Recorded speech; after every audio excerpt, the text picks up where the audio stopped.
기도드렸습니다. 아멘. 아멘. 우리 하나님 말씀 보겠습니다. 하나님 말씀 출애굽기 32장 7절에서 14절까지 말씀입니다.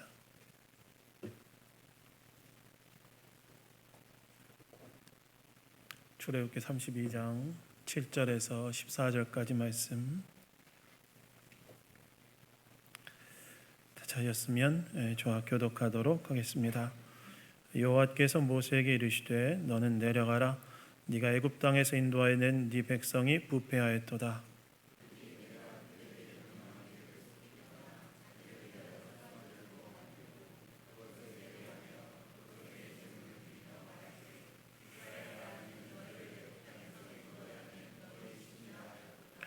여호와께서 또 모세에게 이르시되 내가 이 백성을 보니 목이 뻣뻣한 백성이로다.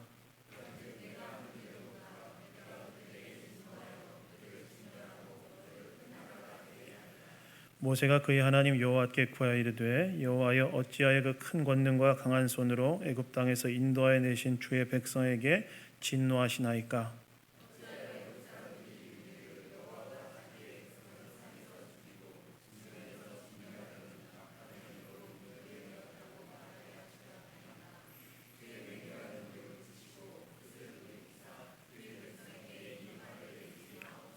주의 종 아브라함과 이삭과 이스라엘을 기억하소서. 주께서 그들을 위하여 주를 가리켜 맹세하여 이르시기를 내가 너희의 자손을 하늘의 별처럼 많게 하고 내가 허락한 이 온 땅을 너희의 자손에게 주어 영원한 기업이 되게 하리라 하셨나이다. 여호와여 뜻을 돌이키사 말씀하신 화를 그 백성에게 내리지 아니하시니라. 아멘. 은혜와 기도라는 제목으로 하나님 말씀 나누기 원합니다. 여러분, 기독교를 한 단어로 표현할 수 있다면 어떤 단어가 있을까요? 기독교를 한 단어로 표현할 수 있다면 그 단어는 바로 은혜란 단어입니다. 은혜란 단어의 뜻은 아무런 자격 없는 자에게 베풀어 주시는 하나님의 자비, 이런 뜻인데, 즉 기독교를 한 단어로 표현하자면 아무런 자격 없는 자에게 베풀어 주시는 하나님의 자비라는 이 은혜라는 단어로 표현할 수 있다는 것입니다. 실제로 우리는 하나님의 은혜로 구원받았고 오늘까지 온 것도 하나님의 은혜로 여기까지 온 거 아니겠습니까? 그래서 기독교를 딱 한 단어로 표현할 수 있다면 그것은 바로 은혜라는 단어라는 거예요. 그렇다면 우리의 삶에 이 하나님의 은혜는 어떻게 임하는가? 오늘 본문은 금송아지를 숭배한 이스라엘 백성들에 대한 하나님의 진노와 이스라엘 백성들을 위하여 모세가 기도하는 내용이 기록된 본문인데요. 겉으로 보기와 달리 이 본문의 말씀의 이면에는 자기 백성을 향한 하나님의 은혜가 흐르고 있습니다. 그래서 오늘 말씀을 통해서 우리가 이 땅을 살아가면서 붙들어야 될 하나님의 은혜가 무엇인가, 우리가 함께 이 주일 아침에 몇 가지를 생각해 보기를 원합니다. 여러분, 오늘 본문 7절 전반부를 보시면 이렇게 나오지요. 여호와께서 모세에게 이르시되 너는 내려가라 라고 나옵니다. 하나님께서 모세에게 내려가라 라고 명령하셨다는 거예요. 여러분, 이때 당시 모세는 하나님의 율법과 계명이 기록된 돌판을 받기 위해서 시내산 위에 올라가 거기에 머물러고 있는 상황이었는데요. 시내산 위에 있는 모세를 향해 하나님께서 산 아래로 내려가라고 명령하셨다는 거예요. 여러분, 왜 하나님께서는 산 위에 있던 모세에게 산 아래로 내려가라고 명령하였을까요? 그 이유가 7절 후반부부터 8절에 나오는데 7절 후반부부터 8절까지 하나님께서 뭐라고 말씀하십니까? 이렇게 말씀하시는데 제가 읽겠습니다. 네가 애굽 땅에서 인도하여 낸 네 백성이 부패하였도다. 그들이 내가 그들에게 명령한 길을 속히 떠나 자기를 위하여 송아지를 부어 만들고 그것을 예비하며 그것에게 제물을 드리며 말하기를 이스라엘아 이는 너희를 애굽 땅에서 인도하여 낸 너희의 신이라 하였도다 라고 이야기하십니다. 즉 산 아래에 있던 이스라엘 백성들이 모세를 기다리고 있던 산 아래에 있던 이스라엘 백성들이 무엇을 하고 있었다는 것입니까? 금송아지 우상을 만들고 그것을 예배하면서 그 금송아지에 대해 뭐라고 얘기했다는 거예요? 이 금송아지가 너희를 애굽 땅에서 인도해낸 하나님이다. 그렇게 얘기했다는 거예요.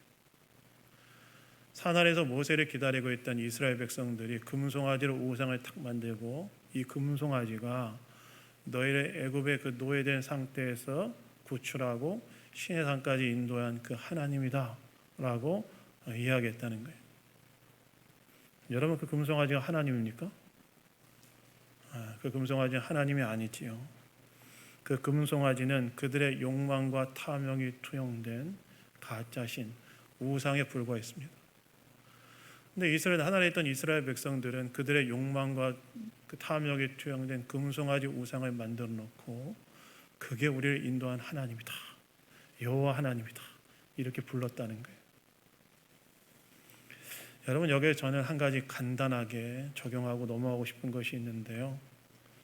그것이 무엇이냐면 저와 여러분도 우리의 욕망과 탐욕이 투영된 가짜신을 만들어 놓고 그것을 하나님이라고 부를 수 있는, 하나님이라고 부르는 그런 우를 범할 수 있다는 사실을 알고 이를 경계해야 된다는 거예요. 저와 여러분도 저 여러분 안에 있는 욕심, 저 여러분 안에 있는 욕망, 탐욕을 투영하여 만든 가짜신, 하나님이 아닌 가짜신 만들어 놓고 그것을 여호와 하나님이다 이렇게 부를 수 있는 그런 위험이 우리에게도 있다는 사실을 기억하고 이를 경계해야 한다는 거예요. 여러분, 왜 이스라엘 백성들은 하나님을 금송아지 형상으로 만들었을까요? 그건 제가 지난주에도 잠깐 언급했던 것처럼 그들이 애굽 땅에 있을 때 풍요를 가져다 준다고 여겼던 풍요의 신 아피스가 소 형상을 하고 있었기 때문에 그래요. 풍요에 대한 그들의 욕망, 풍요에 대한 그들의 탐욕이 결국에는 금송아지 형상을 만들어 놓고 그걸 하나님이라고 부르고 그래서 예배하게 만들었다는 거예요. 저와 여러분도 그럴 수 있다는 거예요. 내 안의 욕망, 내 안의 탐욕을 투영해 놓은 가짜신 만들어 놓고 그것을 하나님이라고 부를 수 있는 위험이 우리에게 있다는 것입니다. 그것을 알고 경계해야 된다는 거예요. 그래서 20세기에 아주 탁월한 그 기독교 변증가였던 C.S. 루이스라는 작가는 뭐라고 이야기했냐면 우리가 인간이 바로 이러한 오류에 충분히 빠질 수 있는 존재임을 이야기하면서 때로 우리가 하나님을 부를 때 내가 아는 하나님이 아니라 하나님 당신이 하신 하나님, 내가 아는 하나님이 아니라 하나님 당신이 알고 계신 하나님, 그리고 성경에 자신을 계시하신 그 하나님을 불러야 된다고 이야기했어. 우리도 우리의 욕망과 욕심이 투영된 가짜신 만들어 놓고 하나님으로 충분히 부를 수 있는 위험이 있기 때문에 때로 우리는 하나님을 부를 때 내가 아는 하나님이 아니라 하나님 당신이 알고 계신 하나님, 말씀으로 자신을 계시하신 그 하나님을 우리는 불러야 된다고 이야기했다는 거예요. 그래서 여러분, 때로 하나님께 나아갈 때 우리도 그런 오류에 빠질 수 있는 그런 위험이 있는 자들임을 기억하시면서 하나님 당신이 알고 계신 하나님, 내 탐욕이 투영된 존재가 아니라 하나님 당신이 알고 계신 하나님, 말씀으로 자신을 계시하신 그 하나님을 부르시면서 하나님께 나아가시는 우리 성도님들 되시기를 바랍니다. 어쨌든 하나님께서는 모세에게 산 아래에 있는 이스라엘 백성들이 금송아지를 만들어 놓고 그것을 하나님이라고 부르며 예배하고 있다고 이제 말씀하시는데요. 근데 여러분, 이 금송아지 숭배에서 이 금송아지는 하나님이 아닐 뿐만 아니라 이것은 무엇을 정면으로 어기는 것이었습니까? 이스라엘 백성들이 금송아지 숭배는 무엇을 정면으로 어겼냐면 불과 40일 전에 그들이 현재 있었던 시내산에서 하나님께서 이스라엘 백성들과 언약을 맺을 때 주셨던 10가지 계명 중에 첫 번째 계명과 두 번째 계명을 어기는 것이었죠. 그러면 첫 번째 계명이 무엇이었습니까? 10계명 중에 첫 번째 계명이 뭐죠? 나 위에 다른 신을 내게 두지 말라. 두 번째 계명이 무엇이었습니까? 우상 숭배하지 말라는 계명이었죠. 근데 산 아래 이스라엘 백성들은 이것을 정면으로 어기는 행위를 한 거예요. 금송아지 만들어 놓고 하나님이다 하면서 예배드린 거죠. 바로 이러한 배도의 길을 가고 있는 백성들의 모습을 하나님께서 모세에게 너 직접 가서 봐라. 너 산 아래 내려가서 저 이스라엘 백성들이 지금 저렇게 배도의 길을 가는 것을 직접 가서 봐라 라고 내려가라는 명령을 하나님께서 모세에게 하신 거라는 거예요. 특별히 오늘 보면 7절 후반부를 보시면 산 아래에서 금송아지를 숭배하는 이스라엘 백성들의 행위에 대해 하나님께서 한 가지 특별한 단어로 이야기하시는데 뭐라고 말씀하십니까? 어떤 단어를 써서 말씀하십니까? 내 백성이 부패하였다 이렇게 말씀하죠. 부패. 여러분 여기서 이 부패란 단어는 창세기 6장에 보시면 하나님께서 노아 시대의 홍수로 온 세계를 심판하기 직전에 사람들의 죄악된 행위를 평가하실 때 사용했던 단어가 이 부패란 단어였어요. 하나님은 그 노아 홍수 직전에 사람들의 죄악된 행위를 보시면서 그들이 부패했다고 말씀하시면서 그 다음에 홍수 심판을 내리지 않습니까? 근데 그 지금 산 아래에서 금송아지를 숭배하는 그들의 이스라엘 백성들의 행위와 홍수 심판 직전에 그 죄악된 사람들의 행위를 같은 연장선상에서 보시면서 이야기했다는 거예요. 이건 뭘 말합니까? 하나님께서 산 아래에서 금송아지를 숭배하는 이스라엘 백성들의 죄악을 굉장히 심각하게 보신 것이죠. 굉장히 심각하게 보신 거예요. 마치 홍수 심판을 하시기 위해 직전에 그 죄악된 백성들의 행실을 보신 것과 똑같은 눈으로 보셨다는 거예요. 그래서 오늘 본문 10절을 보시면 이렇게 하나님 앞에서 끔찍한 죄를 범한 이스라엘 백성들을 하나님께서 어떻게 하실지에 대해 말씀하시는데 10절에 보시면 뭐라고 나와 있죠? 우리 10절 한번 다 같이 한번 읽어보도록 하겠습니다. 읽겠습니다. 시작. 그런즉 내가 하는 대로 두라. 내가 그들에게 진노하여 그들을 진멸하고 너를 큰 나라가 되게 하리라. 하나님께서 산 아래에서 금송아지를 숭배하고 있는 이스라엘 백성들을 어떻게 하실 거라고 말씀하십니까? 내가 그들을 진멸하겠다. 하나도 남겨놓지 않고 다 제하겠다 라고 말씀하신 후에 뭐라고 말씀하시냐? 모세 너를 통해 내가 새로운 나라를 시작하겠다. 지금까지 이스라엘 자손 내가 싹 다 정리하고 그리고 모세 너를 통해 내가 다시 새로운 나라를 시작하겠다고 하나님이 말씀하신 거예요. 즉 하나님께서는 시내산 아래에서 금송아지를 섬기고 있는 이스라엘 백성들의 이 배도의 죄악에 대해 철저한 심판을 예고하셨다는 거예요. 근데 여러분 참 오늘 보시면 참 하나님의 마음이 여기에 참 담겨져 있다는 것을 느끼게 되는데 오늘 이 말씀을 잘 보시면 하나님의 심판의 예고 안에 이스라엘 백성들을 향한 하나님의 긍휼이 담겨져 있어요. 금송아지 숭배하고 있는 이스라엘 백성들 부패했다고 말씀하시면서 이들을 내가 진멸하겠다. 내가 모세 너를 통해 새로운 나라를 시작하겠다. 하나님께서 이렇게 하나님의 거룩한 진노를 보이시는데 여기에 묘하게 하나님의 긍휼이 담겨져 있다는 거예요. 어디에 하나님의 긍휼이 담겨져 있느냐? 10절 전반부에 보시면 하나님께서 뭐라고 말씀하십니까? 그런즉 내가 하는 대로 두라 이렇게 말씀하시는데 여러분 내가 하는 대로 두라 라는 이 말씀은 쉽게 말하면 어떻게 오늘날의 말로 번역할 수 있냐면 나 말리지 마라 이런 뜻이에요.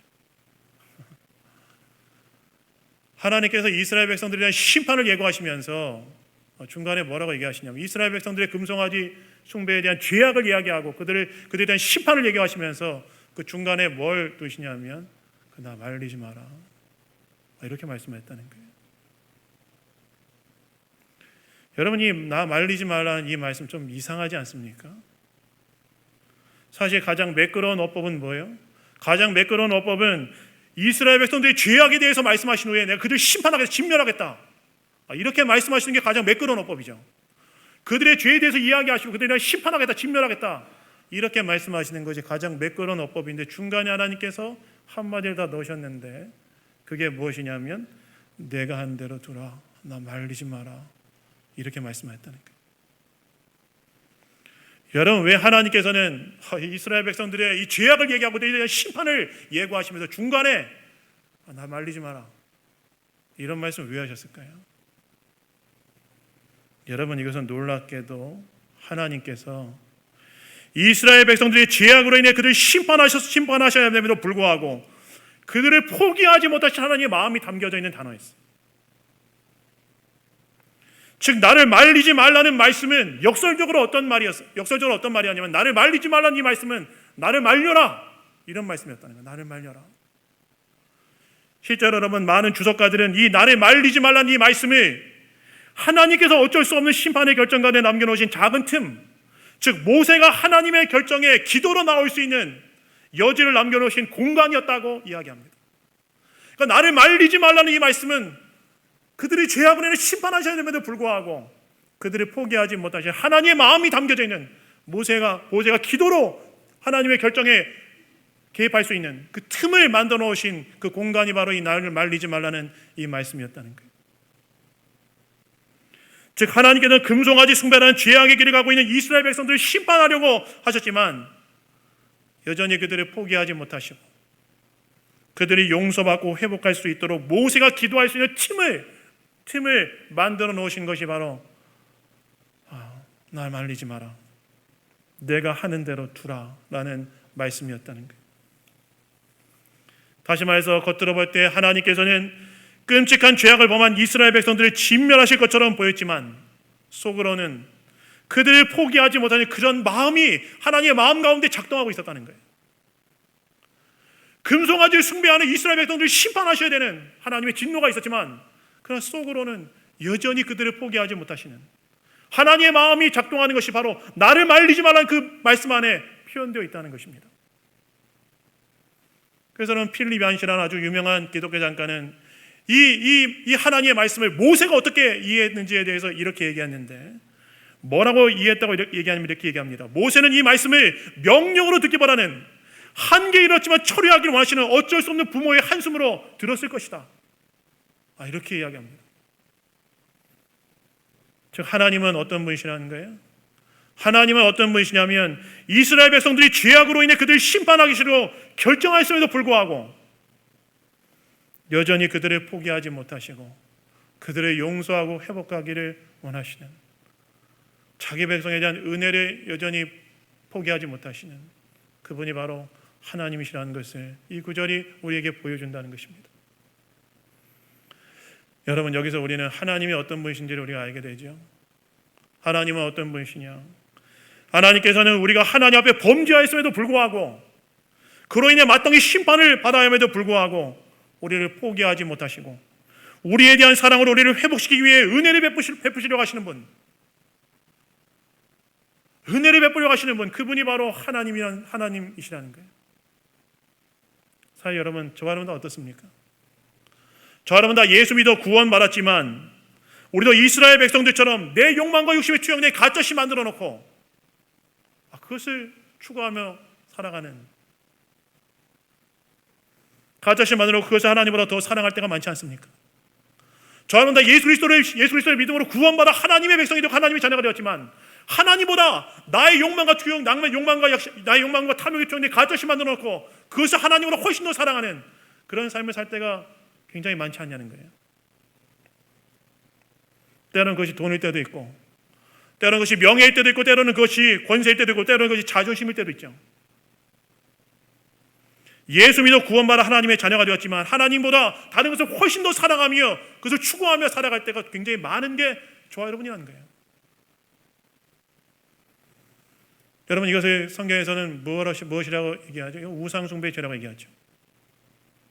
근데 여러분, 하나님께서 우리가 이렇게 하나님보다 다른 것을 훨씬 더 사랑하는 우상숭배의 죄를 범할 때 어떤 마음 드시는지 아십니까?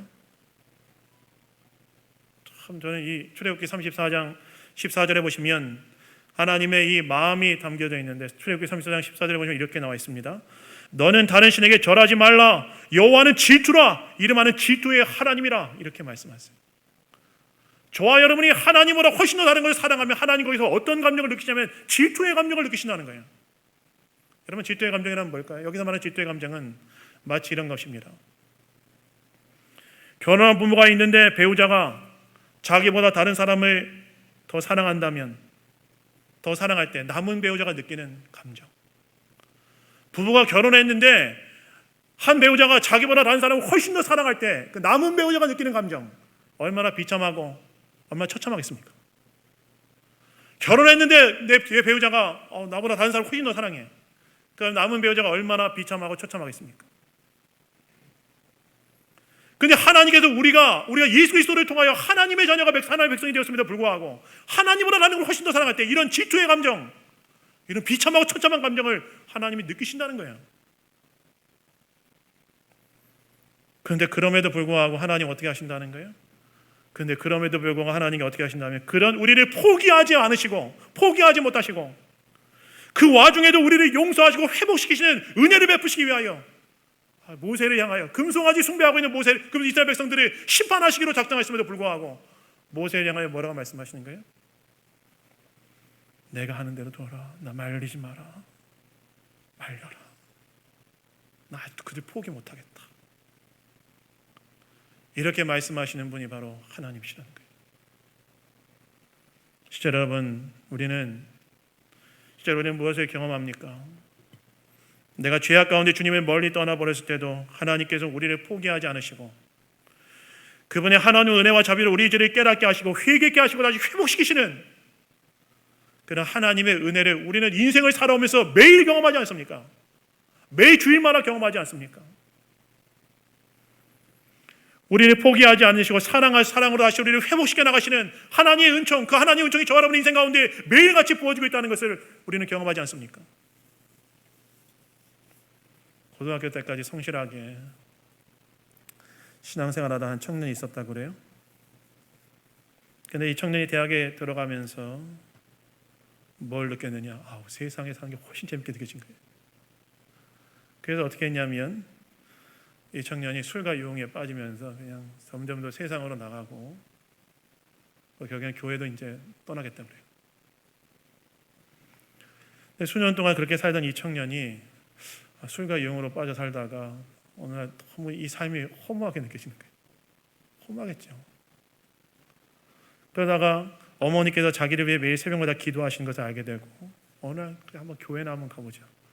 우연히 교회에 들려서 예배를 드리면서 말씀을 듣는데 설교 중에 목사님이 이런 말씀을 하시는데 눈물이 터졌는데 어떤 말씀을 하셨냐면 하나님께서 한 번도 우리를 떠나시지 않으신다. 떠난 적이 없다. 그런 말씀을 듣는데 눈물이 탁 터져나왔다는 거예요. 그리고 결국 나중에 이 청년이 다시 교회에 들어와 신앙생활을 하게 되는데 교회에 들어와서 사람들하고 교제하면서 자기 인생을 이야기하다 이렇게 얘기했다는 거예요. 나는 그때 하나님께 등졌지만 하나님은 나를 한 번도 버리신 적이 없던 것 같습니다. 하나님 그런 분이시라는 거예요. 하나님은 어떤 분이시냐? 우리가 죄로 인해 어긋날 길을 갈 때도 우리를 포기하지 않으시고 다시 우리를 회복시켜 나가시는 그런 저와 여러분의 인생 가운데 역사하신 그런 놀라운 은혜를 베풀어 가시는 분, 그분이 바로 하나님이시라는 거예요. 요즘 새벽에 이사야서 묵상을 하고 있어요. 이사야서 말씀 정말 무섭습니다. 남유다의 죄악된 남유다에 향한 하나님의 심판을 이사야가 예고합니다. 무시무시한 심판을 예고합니다. 그런데 여러분, 그 무시무시한 심판을 예고하는 중간중간에 이사야 선지자가 하나님이 이사야 선지자를 통해서 뭐라고 말씀하시냐면 그래도 내가 너를 회복할 것이다. 난 너를 포기하지 않는다.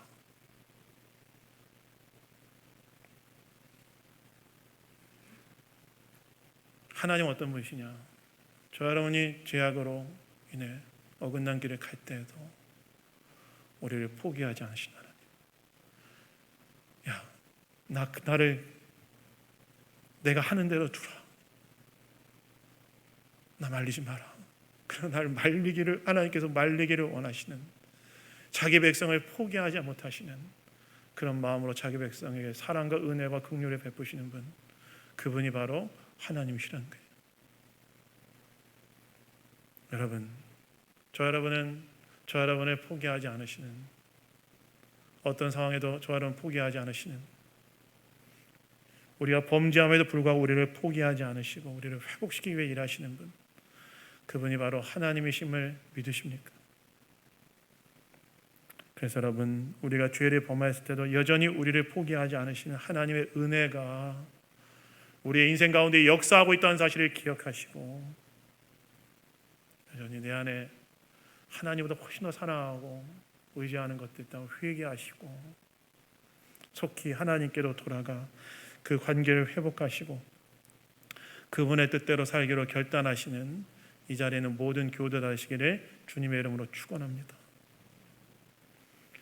그런데 이렇게 하나님께서 이스라엘 백성에 대한 심판을 예고하자 모세가 어떻게 합니까? 모세가 이스라엘을 위한 중보 기도를 시작하는데 모세가 하나님께 무엇을 구합니까? 핵심은 17절 12절 후반부인데 12절 후반부를 보시면 무엇이라고 모세가 기도하죠? 주의 맹렬한 노를 그치시고 뜻을 돌이키사 주의 백성에 화를 내리지 마옵소서 이렇게 기도합니다. 즉 모세가 하나님께서 이스라엘 백성들에 대한 심판을 예고하자 하나님 뜻을 돌이키셔서 그들에게 계획하신 작정하신 화를 내리지 말아달라고 중보기도 했다는 거예요. 그리고 11절부터 13절까지를 보시면 14절까지의 모세의 기도를 잘 보시면 앞에서 하나님께서 말씀하신 말에 반박하고 또한 어떻게 보면 굉장히 하나님 앞에 무리한 기도를 드린 것처럼 보여요. 그래서 11절에 보시면 뭐라고 모세가 기도합니까? 어찌하여 그 큰 권능과 강한 손으로 애굽 땅에서 인도하여 내신 주의 백성에게 진노하십니까? 이렇게 얘기하는데 여러분 이것은 7절에서 하나님께서 말씀하신 것에 대한 반박이었어요. 7절에 보시면 하나님께서 뭐라고 말씀하시죠? 하나님께서 모세에게 네가 애굽 땅에서 인도된 네 백성 이렇게 말씀하시죠. 그런데 모세가 뭐라고 하는 거예요? 내 백성이 아니라 하나님 백성입니다. 그도 어떻게 진멸할 수 있습니까? 이렇게 반박하면서 기도하고 두 번째는 어찌하여 애굽 사람들이 이래 여호와가 자기 백성을 산에서 죽이고 지면에서 진멸하는 악한 누더로 인도해 내었다고 말하게 하시려나이까 이렇게 기도하는데 이것은 하나님의 평판을 위해서도 진멸하시면 안 됩니다. 이렇게 기도하는 내용이었고 세 번째는 13절에 나와 있는 것처럼 주의 종 아브라함과 이삭과 이스라엘을 기억하소서 주께서 그들을 위하여 주를 가리켜 맹세하여 이르기를 내가 너희의 자손을 하늘의 별처럼 많게 하고 내가 허락한 이 온 땅을 너희 자손에게 주어 영원한 기업이 되게 하리라 하셨나이다 기도하는데 이건 뭘 말하냐면 하나님 이스라엘 백성들에게 약속하신 거 있지 않습니까? 조상들에게 약속한 거 있지 않습니까? 그 약속 어기시겠습니까? 그러니까 모세가 하나님의 성품, 하나님의 평판, 하나님의 약속을 앞세우면서 그들을 진멸하시는 의도를 돌이키시를 구한 거예요. 그다음에 이 기도를 잘 보시면 이 모세의 기도가 어떤 기도입니까? 하나님의 뜻에 반대하는 기도죠. 하나님 뜻에 동의 못하겠습니다. 하나님 진멸하신다고 하셨는데 모세는 반대, 하나님 그럴 수 없습니다. 그리고 한편으로 보면 굉장히 무리한 기도죠. 주의 종이라면 하나님 말씀 하나님 그렇다고 하면 순종해야 될 텐데 모세는 하나님 앞에 반대하면서 굉장히 심하게 저항하고 반대하는 그런 어떻게 보면 무리한 기도를 하나님께 드렸다는 거예요. 그런데 여러분 사실 겉으로 볼 때 이렇게 무리한 것처럼 보이는 모세의 기도가 사실은 어떤 기도인지 아십니까? 하나님의 마음을 헤아린 기도였어요. 하나님의 마음을 알았던 거예요. 앞에서 말리지 말라고 하신 이 말씀은 나를 말리라는 그런 의도가 담겨진 말씀이었음을 모세가 간파하고 그런 하나님의 뜻을 알아차리고 모세가 하나님께 그 뜻을 이루기 위하여 하나님의 뜻에 반대하는 기도를 드린 거였다는 거예요. 즉 그의 기도는 겉으로 볼 때 하나님의 뜻에 반대하는 기도처럼 보였지만 사실 그의 기도는 하나님의 마음을 헤아리는 굉장히 충성스러운 기도였다는 거예요. 그리고 이러한 모세의 기도의 결과로 하나님께서 어떻게 하셨다고 나와 있습니까? 14절에 보시면 하나님께서 뜻을 돌이키사 말씀하신 화를 내리지 않으셨다라고 나와 있습니다. 즉 모세의 기도는 하나님의 뜻을 이루는 통로가 되었다는 거예요. 여러분 여기서 우리는 우리의 기도가 어떤 기도가 되어야 되는지 한 가지 받게 되는 교훈이 있죠. 저 여러분의 기도가 어떤 기도가 되어야 되느냐? 저 여러분의 기도는 궁극적으로 하나님의 마음을 헤아리고 그분의 뜻을 이루는 데 쓰여지는 기도가 되어야 된다는 거예요. 저 여러분의 기도가 어떤 기도가 되냐? 하나님의 마음을 헤아리고 그분의 뜻을 이루는 기도. 그 기도의 자리까지 저 여러분의 기도가 나아가야 된다는 거예요. 물론 여러분 우리는 우리의 필요와 간구를 하나님께 올려드릴 수 있습니다. 그러나 저와 여러분의 기도가 그저 우리의 필요를 하나님께 올려드리는 거기에만 머물러서 안 된다는 거예요. 우리의 기도는 어디까지 나아가야 되냐? 하나님의 마음. 이 세상을 향한 하나님의 마음을 헤아리고 그분의 뜻을 이루는 데 쓰여지는 기도, 그 기도의 자리까지 저와 여러분이 나아가야 한다는 것입니다. 제가 이 모세의 기도를 볼 때 떠오른 기도가 하나 있었어요. 그게 뭐냐면 예수님께서 제자들에게 가르치신 기도. 뭐죠? 주기도죠, 주기도. 근데 여러분이 주기도문을 잘 보시면 이건 정말 하나님의 마음을 정말 헤아린 기도예요. 주기도문 어떻게 시작합니까? 주기도문 어떻게 시작합니까? 하늘에 계신 우리 아버지여, 이름이 거룩히 여김을 받으시오며. 이 기도 어떤 기도입니까? 제가 주기도문 강의 굉장히 오래 했는데, 하나님의 이름이 세상에 있는 그 어떤 것과도 구별되어 가장 높임 받기를 원합니다. 나라가 임하옵시며, 이거 무슨 기도입니까? 이를 위하여 하나님의 통치가 이 세상 가운데 임하기를 소원합니다. 일용할 양식을 달라는 기도 무엇입니까? 일용할 양식을 달라는 기도는 오늘 하나님께서 우리 인생 가운데 하늘 만나를 내려줄 것을 믿으며 우리의 필요한 것들을 채워줄 것을 믿으며 하나님 나라를 먼저 하나님 나라를 추구하였으니 그거를 추구하는 자 되게 하여 주시옵소서 하는 기도고, 그리고 용서를 구하는 기도는 이 삶을 살아갈 때 나에게 상처 주고 잘못한 사람들 내가 용서하게 해달라는 기도, 그리고 사단의 권세로부터 나를 보호해달라는 기도로 마치는 것이 바로 주기도문 아닙니까? 하나님의 마음을 헤아리는 기도, 하나님의 뜻을 이루는 기도가 바로 주기도문이죠. 그래서 여러분, 우리의 기도는 우리의 필요를 아뢰고 간구하는 것도 물론 해야 되지만, 그러나 그것을 넘어서 하나님의 마음을 헤아리고 그분의 뜻을 이루는 그 성숙한 기도로 빚어져야 됩니다. 빚어져야 돼요. 그래서 여러분, 무엇을 달라는 기도에서 주님의 마음을 헤아리고 그 뜻을 이루는 데 쓰여지는 그 기도로서 여러분의 기도가 더 성숙하게 빚어지는 그런 은혜를 누리시는 이 자리에는 모든 교우들 다 되시기를 주님의 이름으로 축원합니다. 말씀을 맺습니다. 여러분, 하나님께서는 우리가 범죄함으로 인해 마땅한 심판을 받음에도 불구하고 우리를 포기하지 않으시고 우리에 대한 사랑으로 우리를 회복시키기 위해 은혜를 베푸시는 분이 바로 하나님이십니다. 그리고 하나님께서는 우리의 기도가 더 성숙하여서 하나님의 마음을 헤아리는 기도요, 그분의 뜻을 이루는 기도가 되기를 원하십니다. 오늘 저 여러분에게 하나님의 은혜를 베푸시는 주님을 신뢰하시고 하나님의 마음을 헤아려 그분의 뜻을 이루는 기도로 저 여러분의 기도를 더 성숙하게 빚어가시는 이 자리에는 모든 성도님들 다 되시기를 주님의 이름으로 축원합니다. 자, 우리 기도하겠습니다. 하나님 감사합니다. 오늘도 우리에게 말씀을 통해 이야기해 주시니 감사합니다. 우리의 죄악됨에도 불구하고 우리를 포기하지 않으시고 우리를 회복시키시는 분이 하나님이심을 기억하며 그분의 은혜에 의지하며 나온 자 되게 하시고 우리의 기도가 하나님의 마음을 헤아리고 하나님의 뜻을 이루는 통로가 될 수 있도록 하나님, 우리의 기도를 더 성숙하게 빚어 주시옵소서. 모든 것 주님께 맡겨드리며 우리를 구원하신 예수 그리스도의 이름으로 기도드렸습니다. 아멘. 아멘.